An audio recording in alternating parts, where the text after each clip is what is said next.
Growing Up on a Farm in Kentucky. Stories by Stan Schmidt. Episode 32, River Raft. I guess I started getting interested in water. Once I learned how to swim, I wasn't afraid of water and as much, especially in streams that weren't that deep. Usually they were shallow, maybe up to your waist at the most. And one morning, I had this brilliant idea. I'm going to build myself a boat, and we're going to float down the Floyd's Fork Stream, which in May was really swollen with water.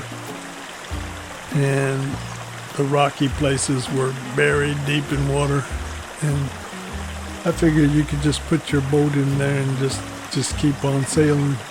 And it was limitless adventure. So I think I got some help from some of my brothers, and my dad had these big stack of lumber, big heavy oak boards. I put together a barge that was about 15 feet long, longer than our dad's truck bed, and 4 feet wide. Then to propel it, I built a paddle wheel behind it. And to power the paddle wheel, I took an old piece of bicycle, turned it upside down so the pedals were on top, and connected a long bicycle chain to the paddle wheel. And then you could just sit there either with your feet or your hands and turn the pedals, and it would turn the pedal wheel. So we had kind of a river barge. And we took it, there was a stream about 4 or 5 miles from our house. And my dad was willing to help us load this heavy barge. That's the only way to explain it. It had walls about 2.5 feet high. And between the boards I'd put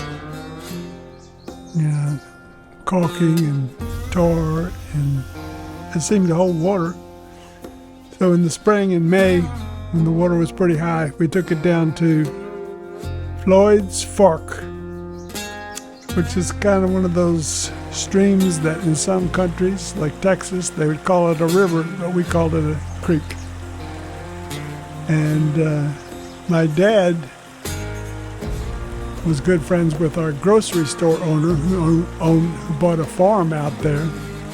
And my dad started growing corn on that, and so we'd play in the trees along the streams and in the creek while he plowed the land or mowed it or whatever, and then planted corn, and then we had to pick the corn. So we did that for about a year. And I guess that stirred my imagination. What if we had a barge or a boat, but there was no boat around to float down the stream?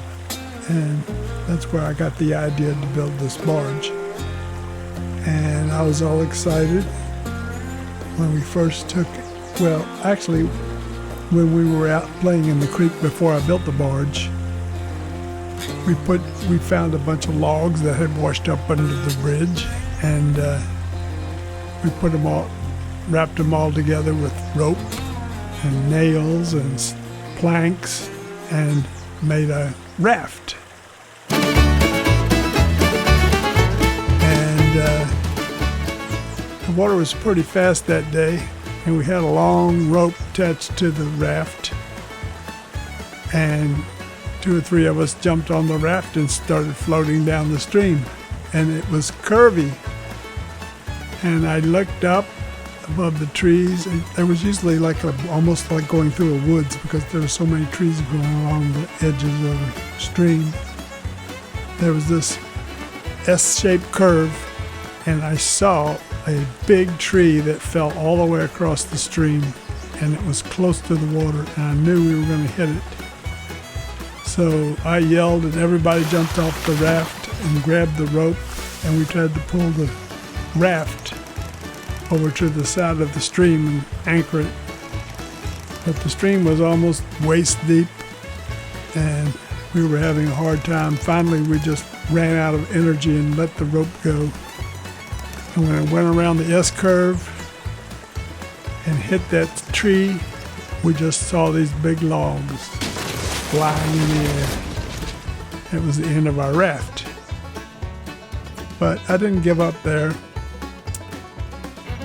That's when I came up with my idea of building a barge that was nailed together and I didn't think would fall apart so easily.